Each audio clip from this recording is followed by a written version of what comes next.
The third point, though, under that growth, I think is actually like pretty cool and differentiating, is they say they attract 5,000 new entrepreneurs monthly through free open house classes. So this isn't bad necessarily. It's just more of a monetization of this person's social media strategy, which is difficult to transact. No, I'm just telling you what I've heard. But I've also heard of bankers even going to that seminar just to network. To your point, maybe it's more about the network than anything else, like a lot of things.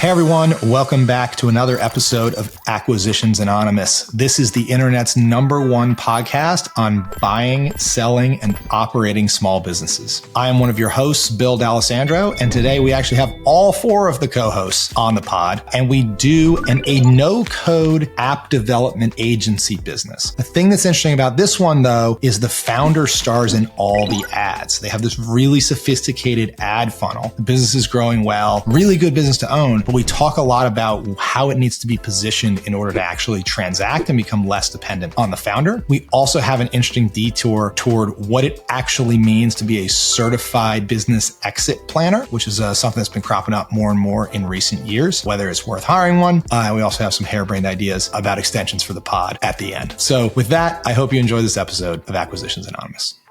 Today's episode is brought to you by IvyWorks, a Boston-based software engineering firm dedicated to crafting tailored solutions for SMBs.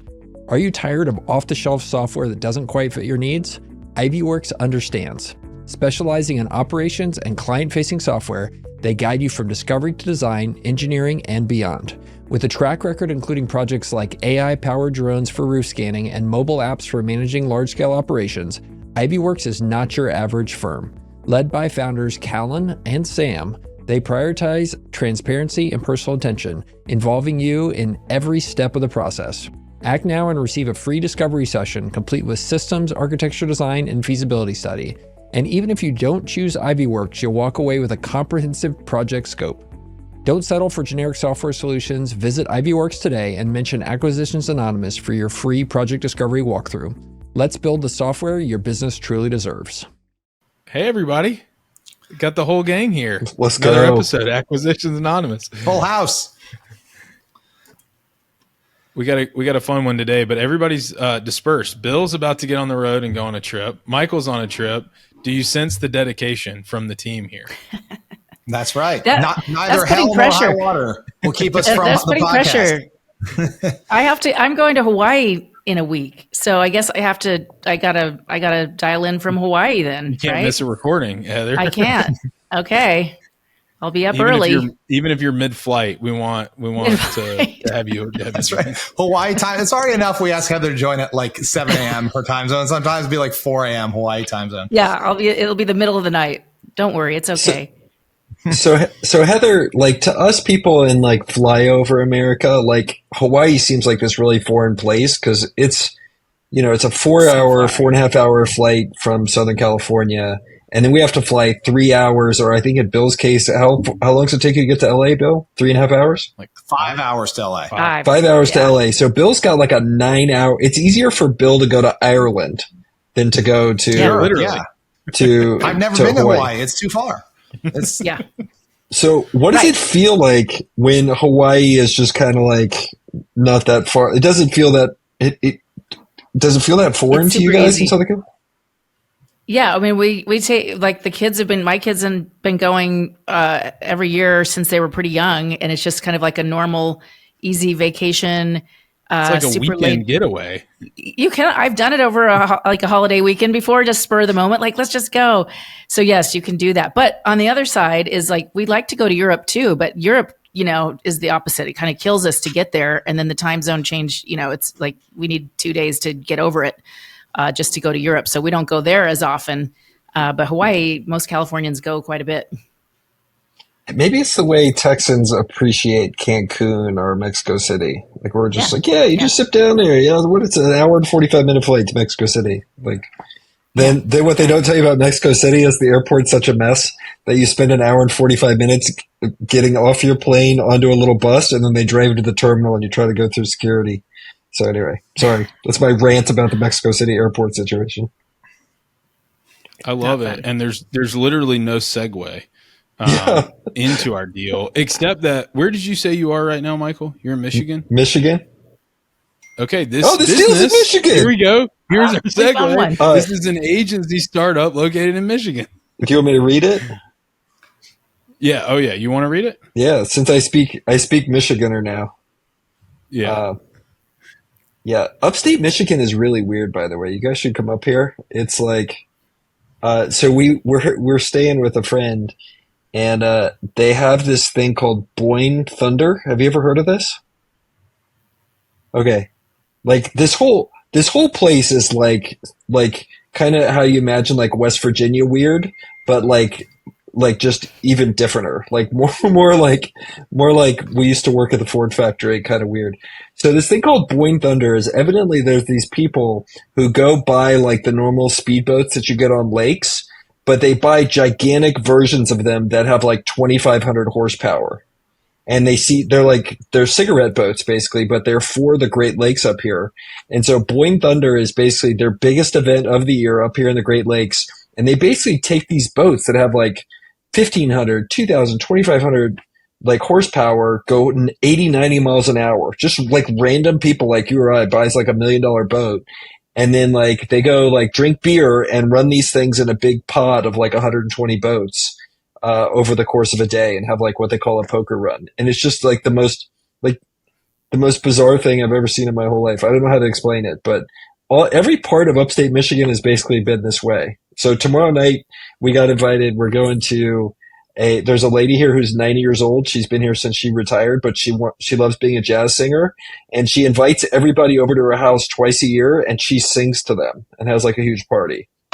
Like just the biggest, like, it's like, I don't know. It's like how I imagine Bill's house works. That's basically that Bill sings jazz. All right, let me read you this deal. That was my rant about. So if you buy this business, this is what you have to look forward to. Yeah. The Michigan life. Yeah. So this is owned by the lady that's 90 years old. Okay. So this is on acquire.com, and it is an agency startup located in Michigan. So a good chance it's in Detroit area, but we shall see. The most influential no-code agency and education platform helping entrepreneurs launch app ideas. Asking price is $2.1 million. They're selling for 4.9 times profit, 1.8 times revenue. They have 8 years of history that they say reduces your risk, 35% growth rate over 8 years, trained team in place, large audience of 150,000 email subscribers, and 75,000 social followers you can sell to. Proven paid marketing funnel in place, and the founder is willing to help you transition. Trailing 12 months revenue was $1.2 million. They made $439,000 in profits over the past year, and they did $88,000 last month's revenue and made $27,000 in profit. The world's most influential no-code agency and educational platform, it says. Our hybrid offering combines education and done-for-you services, creating a comprehensive ecosystem. Number one is a community or education or done-for-you. We attract 5,000 new entrepreneurs monthly through free open house classes. Our paid marketing channels, a large audience, drive profitable growth. Two is they will do education and done-for-you. For budget clients, they start with learning and can upgrade to app development. Done for you to education, most clients begin with app development and later on to make their own changes. We built a productized super agency developing apps for $200 to $500 and charging $8,000, allowing us to compete on price against agencies charging $20,000. They were featured on Good Morning America and other large publications, and they've educated over 100,000 entrepreneurs and generated over $10 million in sales since 2016. They were founded in 2016. They have a team size of 2 to 20. And they build everything on Stripe, Bubble, HubSpot, Calendly, Zoom, Zapier, Glide, and Webinar Jam. Bubble being the no-code platform that people use. And they have built their own AI-powered online education platform built on Bubble. And they are building an online app scoping tool called Tabitha. They have a bunch of competitors that are different folks that are education or these kind of no-code agencies. And of course, they have a bunch of ways they want to grow the business that they haven't done yet. So I'm totally there. And they are selling because they want to have a lifestyle change. The seller has been running the company for over 8 years and is ready to move on to other ventures. However, she has built in time. She plans to help guide the transition into her timeline. and they have between 100 and 1,000 customers, no recurring revenue, and have been growing 35% per year. All right. Do you guys want to buy for 4.9 times profit this $2.1 million asking price no-code agency located in Michigan? So is an agent, I mean, let's just start at the very top level. Is an agency a good business model to acquire or not? I mean, I think it depends on who you are as a buyer. Yeah. Yeah. I mean, it scares the crap out of me because I feel like all of your assets walk out the door every night, metaphorically, right? And there are so many agencies. It's such a big space. Like, I don't want to use the phrase dime a dozen, but like, holy cow, is it hard to differentiate as an agency? And as someone who has hired a lot of agencies, the typical life cycle is this. Brand owner or company owner hates their agency, decides to shop for a new one, right? Bids it out to a couple agencies, finally gets convinced by one of them that they are the answer to all of their problems, hires new agency. Great. Agency works on it for a year. Brand owner hates agency, cycle repeats. So it's just like, it doesn't feel very sticky just inherently. And I just would feel very nervous buying this with debt. But at the same time, I also know people who have rolled up agencies and done phenomenally well. So what do you guys think? Okay, let me throw a curveball. In the growth opportunities, if you expand it, they list a couple different things, the top 3 things they're most excited about. Number 2, though, says they want to diversify, quote, attractive character strategy in ads and webinars. And they explain that what they've been doing is they run ads with a particular person's face and name, and then that person hosts the webinar. And they say we've primarily used the CEO as this face, and she happens to be a Black woman. Thus, our ads heavily attract customers who are also Black women. They're saying the solution to this is run ads that attract more than Black women, and they've done some experiments using different faces, and that's worked well. So maybe there is at least somewhat of a niche here. We've looked at some of these in the past that are doing like, dental practices or vets or things like that are hyper niche. This is slightly niche, but not hyper. It's almost like there's an affinity issue there. Like an affinity is sort of happening organically, and they're saying you could expand that. Okay. So just to be clear, what is being proposed here is that a non-Black woman buy this business, hire a Black female actor to pretend to continue to be the CEO, which will definitely not upset all of their existing businesses that selected them because the Black woman was the CEO, and also will definitely not get you canceled at all. And I think what then also hire other affinities that also are not compatible with your affinity as actors and attract people under the same terms. That's what's being proposed here? Yeah. Kind of. I think what they're saying, though, Bill, is it's somewhat transferable. Not the current affinity under a new owner, but you could explore different demographics and use that same strategy, that attractive character strategy. But to your point, are you going to cannibalize your existing customer base that pays you, several $1 million a year? It would be one thing if the existing ads were already using an actor, but the existing ads are using the CEO. Yes, right. Good point. Right. So you kind of necessarily have to either replace her in the ads with you. And if you are not a Black woman, that's a risk because you attracted everybody based on that affinity. Or you have to lie and hire an actor. Either way, this is pretty risky for the existing book of business. Yeah, I think that this is like a non-transferable kind of question, and I'm glad you caught that, Mills, because that I think it is the biggest issue here is that it is the actual CEO, and it may not just be the affinity, but people may just really like her. That this could be her whole personality and the way she approaches the videos that she does, and how are you going to sell a business which is so predicated on somebody's persona, the seller's persona? I that's tough. And you're almost like chopping off and amputating all the like historical goodwill and like the long tail kind of trickle effect, right? Of, the goodwill that's been built. You hope that, hey, I buy the business and I'm going to continue to collect on that for many years and decades. And you're in this case saying, hey, this person calls and, I'm obviously not, this lady who has been the likeness of the business for so long. Yeah. Okay. So even if it's a black woman buyer, I will say that even if it's a black woman buyer, you're still not her.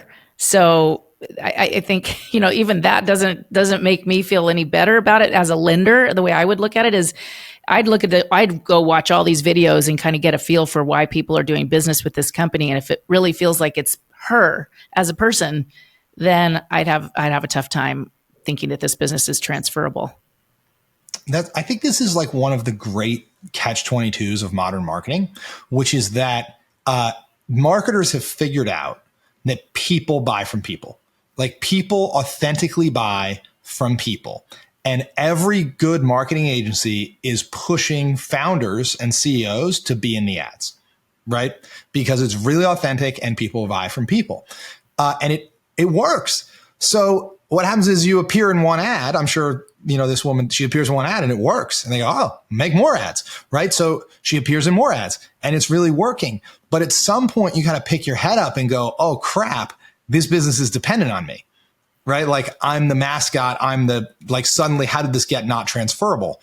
I'm the only one that can star in the ads and deliver the ROAS that we are marketing the business on, and so it's this catch-22, like she's a victim of her own success in some ways.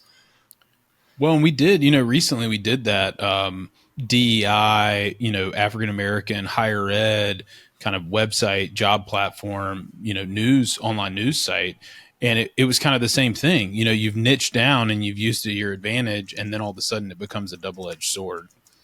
The third point, though, under that growth, I think is actually like pretty cool and differentiating is they say they attract 5,000 new entrepreneurs monthly through free open house classes. You guys have more experience with this than I do, but is that the typical customer acquisition funnel mechanism for no code and agency? Is this idea of, hey, we're going to give it to you kind of for free. We'll put tools in your hands, which might cost something, or we'll do it all for you, which costs the most, but people kind of work themselves through that progression on their own.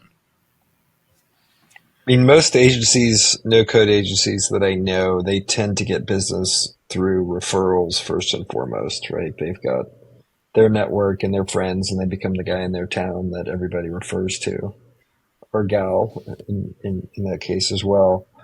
Then there's a second group of people that have figured out how to do it by promoting themselves via social media and that sort of thing. This appears to be the second group, but it would not surprise me if the top of funnel for this is like build your own app ads on Instagram, and entrepreneurs sign up, come to the master class, and then they get upsold to buy something from our agency, as the bottom of the funnel. But yeah, I think this is one of the two ways I see people growing these businesses, but the more common one being just networking and referrals.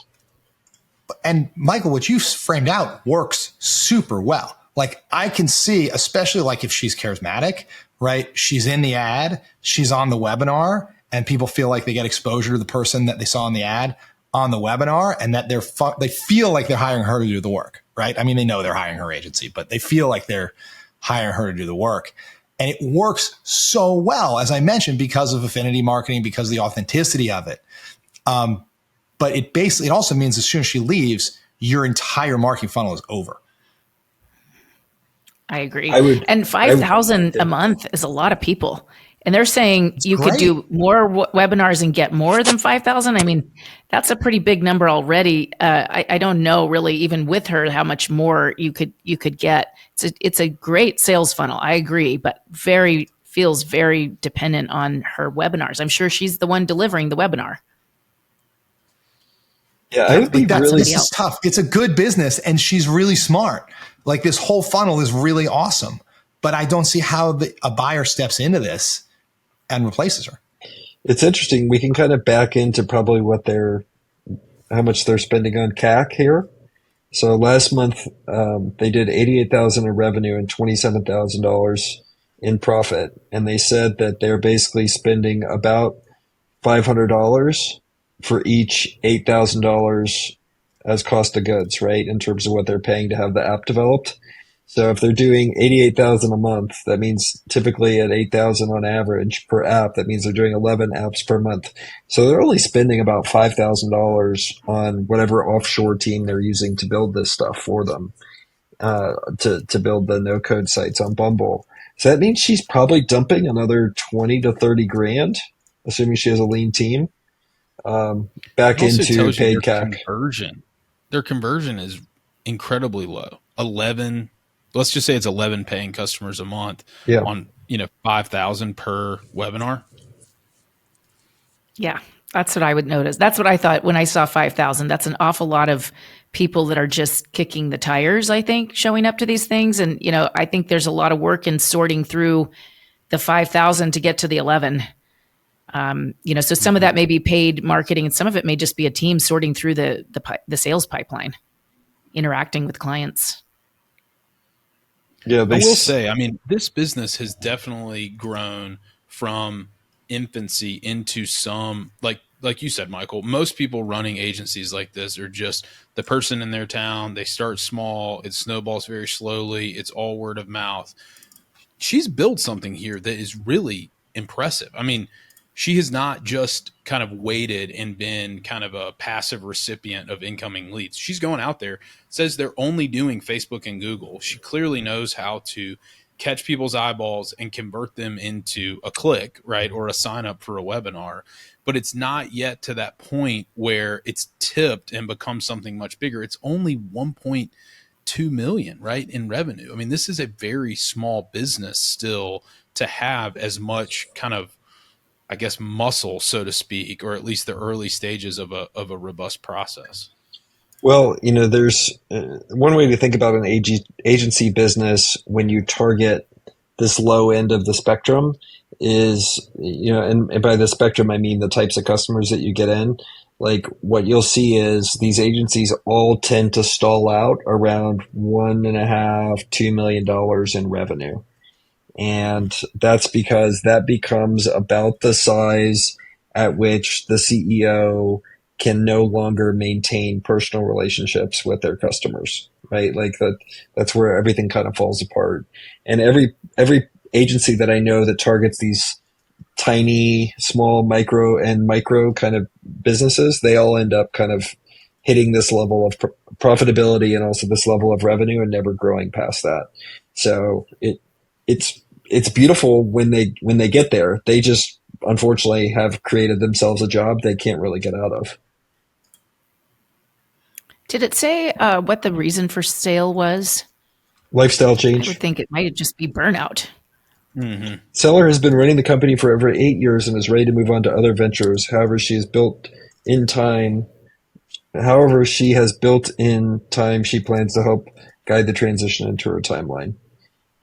Look, you make a lot of money. This lady is making $27,000 a month. That's just shy of $350,000 a year. Nothing to poop on, for somebody that's, bootstrapped their place to this. Like, that's pretty freaking amazing, in terms of any accomplishment. But yeah, she has to hustle every day, hunt, eat to, kill what you're going to eat. So I understand the desire to get out of the treadmill here. And I think we see this a lot. Like this is a great business. Like there's nothing wrong with being in a niche that makes a lot of people not your ideal customer or not your ideal lead, right? And she knows what she's doing and she's converting, I think, enough of it. This is just a very hard business for somebody else to own. Mm-hmm. Like we see so many like that. Like it's a great business to have founded. It's a really almost impossible business to acquire and buy unless, right.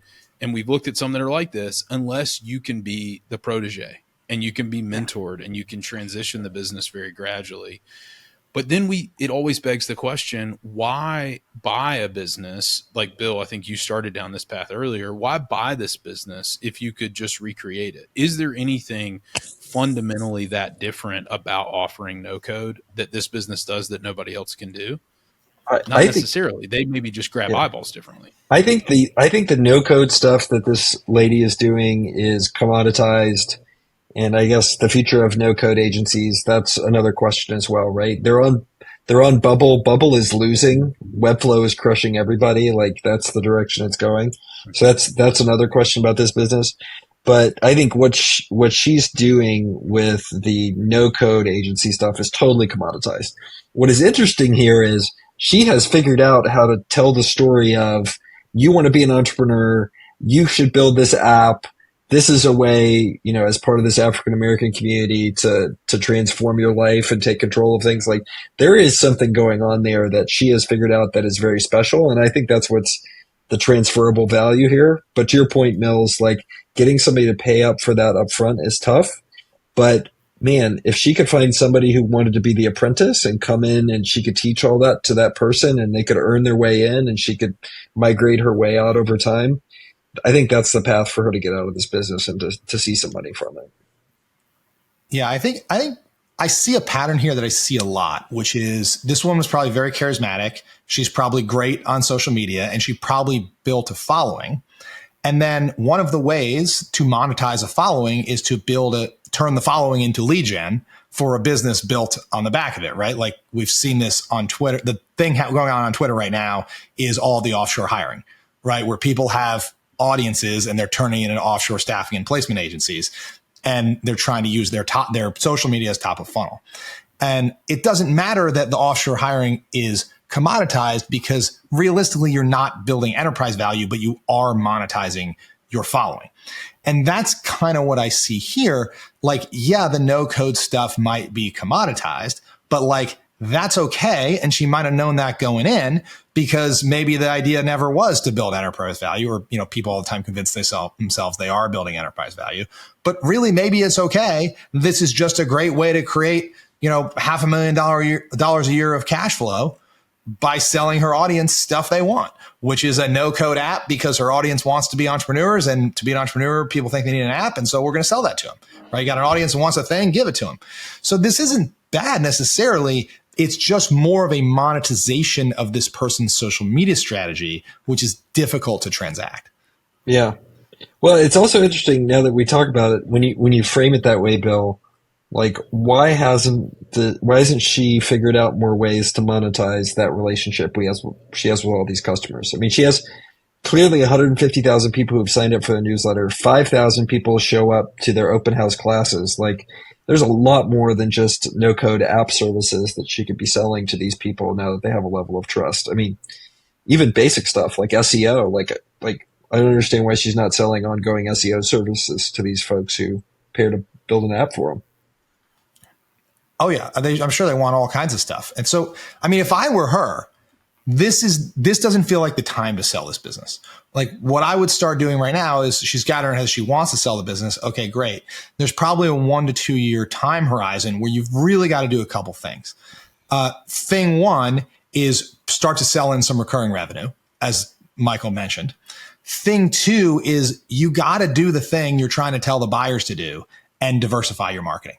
Like you got to do it yourself and prove that you can bring in other affinities so that then when you go to sell it, you, the founder, look like just one of a stable of actors that appear in the ads, and a relatively small fraction, 1/5, 1/4, 1/3, whatever of the business is coming from your ads, and you've de-risked it, showing that you can have other people in the ads. And now you are both simultaneously the founder, but also an actor, right? And then you can hopefully sell the business, step out of the founder role. The content that you've made maybe remains as actor. Maybe the new buyer can keep you on for 2 or 3 hours a month as actor, right? As part of a stable of actors. And then you can transact this business. But I think you have to do those things first to de-risk it so someone can buy it. So you look at this business has no recurring revenue right now. It's just building an app one time. And then it even says that they learn to maintain the app themselves. And so it's all one and done, which is kind of impressive that it is the size that it is. Yeah. And whether it's financeable or not, I'd say, mostly not. But I guess if it was the right person that came in, the SBA does allow rollover equity now. It's only been around for a year that the SBA has allowed it. So this is a situation where maybe somebody could put just 2 turns of EBITDA of debt, a little less than $1 million. So it's really, really a safe, low leverage. Let the seller roll over some equity and maybe also carry back a note that's contingent on her continuing to, basically create that apprenticeship. So it's a way of sort of giving her the seller some cash now and some incentives to really, bring this protege person in and transition. That's the most I would consider as far as a lender in terms of putting any debt on something like this. I think there's a win-win here for the right apprentice type buyer coming in, and for the seller as well. And to your point, Bill, I think the right buyer apprentice could also be somebody that could be a partner in monetizing those other things. So I like that. Yeah. That would blow this business wide open. If you could cross-sell some other services that Right. these folks already need and they're already asking the question, you just don't, you're not listening to it. That could, quadruple or quintuple the size of the business, I would think, relatively quickly, and create some recurring revenue. Yeah, it's a good business. It's just not ready to transact right now. There's some stuff you got to do first. And that's actually why I think some of the best intermediaries, like if you come to an intermediary with this business, the best intermediaries will not, sign an engagement letter, write a book and say, let's go to market. The best intermediaries will play the long game, know that process is going to break and everybody's going to spend a bunch of time and not get paid. And they will instead say, hey, here's the things you got to do for the next year. Come back to me. And then we'll sell your business for an even bigger number. Right. That's what I see exit planners do a good job of, really giving you a 2-year plan that optimizes the size or, the valuation that you might ultimately get. But unfortunately, we do see a lot of brokers taking listings that, they're destined to not close and they don't. Heather, can I pull on that thread a little bit? Because I keep hearing this title that is popping up more and more recently of exit planner, where people say like, I'm not an investment banker. I'm not going to help run your transaction. I'm not a business consultant in that I'm going to come in and like actually help improve your business, but I'm an exit planner. And I had never really heard this idea before the last year or two, right? It's CEPA, CEPA, Certified Exit Planning Association, I can't think. remember. Yeah, they have their own association. Of course. They're not that new. They're not that new. They've been around a long time. They do have a whole education process to become certified, and I've heard it's not that easy. It's quite a bit. I think it's more than even a business broker might do. And it is kind of like a cross between a business broker and a consultant because it's, consultation focused on one very specific thing, your exit plan, and they get paid for the plan. Whether you ultimately execute it or not, their business model is a little bit different. You're going to pay up front for that service. But the people that I've seen really go through it in a disciplined way, it's great. It works very, very well. It gives them, a really sound plan that they can execute on. And I think they're a huge value add to the ecosystem. I know some people who have done this, know some people pretty closely who have done it. And it is not as rigorous as like CFP, Certified Financial Planner, and is not anywhere close to CFA, Chartered Financial Analyst. Those are very rigorous multi-year processes. They have the household name kind of recognition within the financial world. Then you have all these kind of lower tier, like, CFMA and all these different designations. But CEPA came along, and I think the guy who owns it wrote the book called The $10 trillion Opportunity or something like that. I mean, he's in this world. And from what I saw of the folks who were signing up for it, and you can go on their, from what I remember, you can go on their website and look for, CEPA people in your state. A lot of them work in like bank trust departments. So they have to be really careful about actually giving, M&A advice. So their business model is kind of like fee only financial planning, but not managing the assets, right? In the same way that they're going to give you advice about a plan, show you all the options. Here's ESOPs, here's management buyouts, here's seller financing, here's selling to a third party, here's transitioning to your next generation. Like, we'll look at everything. It's not just man with the hammer, you have to sell to the highest bidder. But they don't typically, from my knowledge, they don't typically charge a success fee. So it is kind of just, pay X amount of dollars for this plan. We'll evaluate your options. And it makes it easier for folks like in the insurance business or in bank trust departments to fee off of it, because they're not giving investment advice. They're not, selling securities, things that start to get within kind of a compliance black hole. So it's more of a project. So you pay them for a project. They do a whole bunch of learning and deliver you a report or recommendations, and then you go do the thing, right? Yeah. And then sell your with business somebody else probably. Then you go hire the banker, or you go hire the ESOP consultant or whatever. Well, is it usually then you go right to that, or do you usually have a year between you learn what you got to do to get ready for exit, you do all the stuff, and then you hire the banker? I think it just depends. I think it depends on the situation, but some of the people who are getting into it are also brokers, and are also sell side M&A advisors. And they're like, hey, I'm just adding a credential, on my business card to be able to give you better advice. The adoption, I think, like to your point, Heather, it's been around for a while, but the adoption has been kind of slow. But I think it's trying to do something from a credentialing standpoint in the no man's land of business brokerage, right? Where they're really short of like the IBBA, which doesn't really offer any, best practices or credentialing. It's just an association of business brokers. This, I think, tries to put at least kind of a baby step of, credentialing around it. I heard, for what it's worth, I heard that the education component was a joke, and you basically pay to go for like a 4-day long seminar. And as long as you pay to go to the seminar and you sit through the end of it, you get the thing. So can we buy that business? That's the business I want to buy. Sorry, Heather, I'm not trying to argue with you. It's just no. Exactly. I was being, I'm just telling you what I've heard, but I've also heard of bankers even going to that seminar just to network. So to your point, maybe it's more about the network than anything else, like a lot of things. How do we pivot this podcast to certifying people to acquire a business? A certified acquisition anonymous planner. Turns out, Bill, all you have to do is sign up for our newsletter and you receive a certificate. And you are certified. Yeah, you're certified. We're not charging enough, Michael. We need to reevaluate that. We're not charging enough. Yeah, Gustavo is cheering me on because this morning he was like, how do we get more people in the newsletter? I was like, we just need to talk about it more.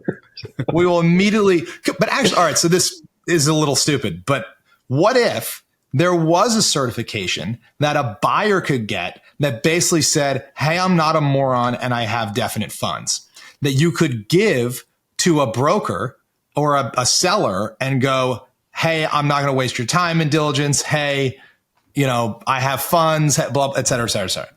I'm working on something like that. I am working on something like that where I'm trying to show that the buyer has done diligence and has the right background to be a good buyer and how many banks would lend. So we're in the works on something along those lines. It would mean a lot more than an SBA pre-qualified listing. That's the idea, right? Which, by the way, I have a deal right now where the bank that pre-qualified it in the sim declined it when we sent it to them. So just to prove my point that happens regularly. And the borrower's like, I don't understand how this could happen. I'm like, that's what happens a lot. Doesn't mean anything. How much do you think we could charge for this, Bill? I don't know. $9.99. You got a course, you got a cert. We'll verify your financials. We'll teach you how to do diligence. And you got $1,000 cert at the end that says, I'm not an idiot. I know how to buy a business and I won't waste your time. And I've listened to at least 50% of the episodes. And I've subscribed to the newsletter. That's the seminar. I've subscribed to the newsletter. On that note, Mills, I think this is a good deal. Oh, we should vote on the deal, right? We're supposed to vote on the deal. I'll go first. I'm thumbs up on this deal, but it needs to be the right person, and the seller needs to get their mind around doing it as an apprentice, earn your way in type model. I don't think anybody in their right mind is paying up 5 years profits for this business. Yeah, I'm thumbs up on the business, but I'm thumbs down on the transaction. It's not ready yet. The seller needs to go back and make it transferable before anyone can buy it. It's not ready to be transferred. I'm ditto to Bill. Yeah, I think you guys nailed it. I think that's exactly the case here. It needs some more work. Yeah, it's just too dependent on the star, right? Mm-hmm. Which is always the problem with all small businesses. They get too dependent on the CEO who is the all-star, typically. So that was a good one. That was a good one. Yes. So thanks to our friends at acquire.com for showing it to us. And this is where I do my spiel about our website. If y'all like this one and you're interested in agencies, say, for example, go on our new website, acquanon.com, and we have every episode we've already done, 350 of them, tagged by industry. So you can just look at agencies and you can hear everything we think about all the different agencies we've ever reviewed.